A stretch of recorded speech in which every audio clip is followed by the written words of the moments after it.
Okey, untuk soalan tutorial seterusnya, kita kena ulang kaji sekejap tentang peta pemikiran yang ini.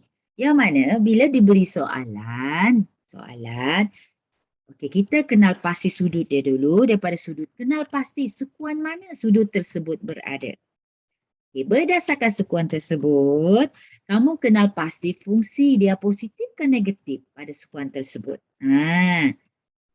Kita ingat balik peta yang ini pula. Ingat, kalau sekuan 1, maksudnya 0 hingga 90 darjah, semua sin, cos, tan adalah positif. Tapi dekat sekuan yang kedua, iaitu 90 darjah hingga 180 darjah, okay, sin saja yang positif. Okay, sin saja positif. Kalau dia berada sekuan yang ketiga, iaitu 180 darjah hingga 270, hanya tan saja yang positif. Jadi untuk sekuan yang keempat, yang mana sudut di antara 270 darjah hingga 360 darjah, hanya cos saja yang positif. Maksudnya yang lain kena letak negatif. Negatif. Ingat, semua suka teh kosong. Semua sin, tan, ho. Macam bunyi semua sin taku kan? Okey, jadi seterusnya berdasarkan sudut tadi, setelah kita kenal fungsi, kita lihat pula apakah sudut rujukan sepadan sukuan satunya. Caranya dengan menolak 180 darjah atau 360 darjah. Janji anda dapat nilai di antara 0 darjah hingga 90 darjah sahaja. Ingat, walaupun soalan dia bagi sekuan 2 ke, sekuan 3 ke, sekuan 4 ke, dia nak jawapan dalam sekuan 1. Sebab itu kita panggil sebagai sudut rujukan sepadan sekuan 1. Okey. Jadi, berdasarkan peta yang pernah kita belajar ini, kalau sekuan 2 dan 3, hanya tolak je dengan 180 darjah. Manakala sekuan 4, hanya tolak dengan 360 darjah supaya dapat nilai yang sama dengan sukuan 1.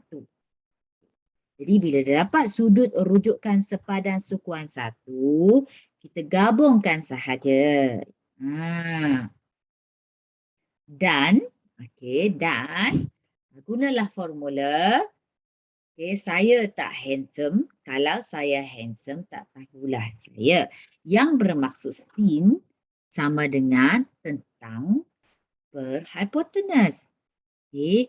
Tan pula tentang persebelah. Manakala cos pula sebelah per hypotenuse. Saya ulang balik. Mana anda kena ingat 3 formula yang ini, iaitu tadi sin theta sama dengan tentang per hypotenuse. Cos theta ialah sebelah per hypotenuse, manakala tan theta ialah tentang bersebelah. Kalau nak senang ingat, kita ingat sebagai saya tak handsome. Iaitu, kalau saya handsome, tak tahulah saya.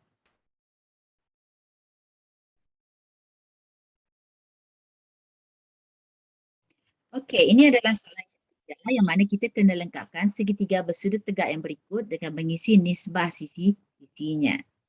Okey, caranya macam ni. Maksudnya, semua hipotenus tentang sebelah dia kena label dengan nilai. Macam mana dapat nilai yang ini? Saya akan terangkan untuk untuk segitiga yang kedua ini. Okey, maksudnya kita kena label lah sisi ini dengan nilai berapa. Sebelum tu, kena pasti sudut di sini. Sudut di sini nilainya adalah 45 darjah. Macam mana dapat? Anda kena ingat bahawa sudut pedalaman untuk segitiga adalah 180 darjah. Jadi 180 darjah tolak dengan 45 darjah, tolak dengan 90 darjah. Ini adalah simbol sudut 90 darjah. Dan bila sudut dah sama, maksudnya sisi-sisi dekat sini adalah sama sebab dia adalah segitiga berkaki sama. Jadi maksudnya nilai sini pun sama dengan 1. Macam mana nak cari sisi yang paling panjang ini ataupun kita panggil sebagai hypotenuse? Kita kena guna formula teorem Pythagoras. Yang mana sisi yang paling panjang kuasa 2 adalah gabungan sisi yang pendek. Tapi Setiap sisi pendek kena kuasa 2 kan? Jadi kita gantikan nilai tentang tadi adalah 1 kuasa 2, okay, tambah sebelah kuasa 2. Mana-mana nilai sama kan? Jadi saya nak hipotenus sahaja. Jadi saya pindahkan punca kuasa 2 ke sebelah sebagai punca kuasa 2. Kemudian jangan lupa label untuk dapat markah penuh. Okay, seterusnya, tanpa menggunakan kalkulator, tentukan nilai-nilai berikut. Tunjukkan langkah kerja anda dengan jelas. Jadi yang pertama ialah cos 60 darjah dan tan 45 darjah. Okey, kedua-duanya adalah dalam sukuan 1, maksudnya cos dan tan masih kekal positif. Okey, positif. Seterusnya, kita kenal pasti sudut rujukan sepadan. Tak payah cari sebab dia dah dalam sudut sukuan 1, iaitu berada di antara 0 dan 90 darjah. Okey, jadi kita terus kepada formula cos iaitu sebelah per hipotenus. Okay. Jadi, untuk mengisi nilai sebelah dan hipotenus, kita kenal pasti dulu mana sudut 60 darjah. 60 darjah ni, kita buat anak panah supaya kita tahu sisi yang bertentang dengan anak panah 60 darjah. Nah, yang ini adalah sisi bertentangan ataupun kita label sebagai tentang. Maksudnya yang paling panjang kita dah tahu tadi hipotenus dan selebihnya adalah sebelah. Okay, hanya masukkan nilai dekat situ. Seterusnya untuk tan 45 darjah, okay, formulanya adalah tentang sebelah. 45 darjah, tentang dia adalah sini, iaitu 1, sebelah dia adalah 1. Gantikan nilai, dapatlah jawapan yang terakhir untuk dapat 2 markah. Seterusnya, cos 120 darjah hingga sin 360 darjah. Ingat, bila dah diberi sudut, tentukan sukuan mana. Okey, berdasarkan sukuan tersebut, kenal pasti sudut rujukan sepadan sukuan 1. Jadi untuk 120 darjah, adakah cos positif atau negatif di sukuan yang kedua? Ingat, sukuan yang kedua, semua sin taku ataupun semua suka teh kosong.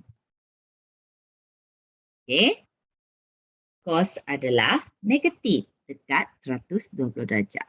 Jadi, untuk sudut rujukan sepadannya pula, kita kena tolak dengan 180 darjah supaya kita boleh dapat nilai 60 darjah. Yang mana nilai ini berada di antara 0 dan 90 darjah. Okey, dan formula untuk cos ialah sebelah per hipotenus. Macam biasa, kita lihat mana sudut 60 darjah. Kenal pasti sisi bertentangannya dengannya dengan menggunakan anak panah. Ini adalah tentang. Ini adalah sebelah.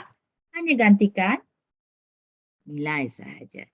Okey, seterusnya kalau sin 330 darjah, kita lihat 330 darjah berada pada sukuan yang keempat. Sukuan yang keempat, okay, semua sin taku, semua suka teh kosong, hanya cos saja yang positif dekat situ. Jadi sin adalah negatif dekat sukuan yang keempat. Dan sudut rujukan sepadannya pula anda kena tolak dengan 360 darjah untuk dapat nilai sudut rujukan sepadan sukuan 1. Okay. Jadi jawapan yang anda dapat ialah 30 darjah. Macam tadi juga kita kenal pasti formula untuk sin iaitu tentang per hipotenus. Jangan lupa negatif. Dan ni. Kita lihat 30 darjah tentang dia dekat mana. Itulah pentingnya anak panah. Anak panah ini akan membantu anda mengenal pasti mana satu sisi bertentangan. Okay, kalau yang hipotenus dah tahulah sisi yang paling panjang. Maksudnya selebihnya adalah sebelah. Gantikan saja nilai. Kemudian permudahkan mendapat jawapan yang terakhir. 2 markah. Okey, untuk soalan yang ketiga, cuma ada penambahan di depan sin tersebut. Maksudnya awak darab je. Contohnya macam sin 150 darjah, dia berada pada sukuan yang kedua. Dalam sukuan yang kedua, sin adalah positif. Jadi kita label siap-siap 4. Dan sudut rujukan sepadannya adalah anda tolak je dengan 180 darjah. Okey, jadi anda akan dapat sin 30 darjah. Untuk tan 3 tan 225 darjah. Ingat, 225 darjah berada pada sukuan yang ketiga. Sebab dia melebihi 140 darjah tapi sebelum 270 darjah. Jadi tan positif dekat sukuan yang ketiga berdasarkan semua sin tanku. Jadi kita letak siasat tan dan jangan lupa tolak dengan 180 darjah untuk dapatkan sudut rujukan sepadan sukuan 1. Sebab kalau anda tolak dengan 360 darjah, dia akan jadi sukuan yang kedua. Jadi kita tolak je 225 darjah dengan tolak 140 darjah supaya sudut sentiasa positif. Kena ingat, anda akan dapat 3 tan 45 darjah. Okey, berdasarkan yang ini, kenal pasti. Formula dia adalah saya tak handsome ataupun tentang hypotenuse. Okay. Tanda siap-siap mana 30 darjah untuk tahu tentang hypotenuse. Just gantikan nilai, anda akan dapat. Baru jawapan untuk pasif 30 darjah. Okey, seterusnya negatif 3 tan 45 darjah. Kenal pasti formulanya adalah sebagai tentang bersebelah. Jadi 45 darjah sisi bertentangan adalah 1, sebelah pun 1. Jadi gantikan nilai, akhirnya permudahkan.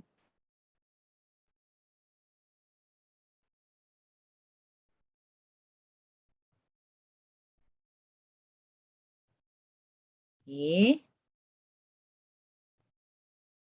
Okey, untuk soalan yang keempat ni, hanya untuk bulatan unit dengan hypotenuse ataupun jejarinya adalah 1 unit.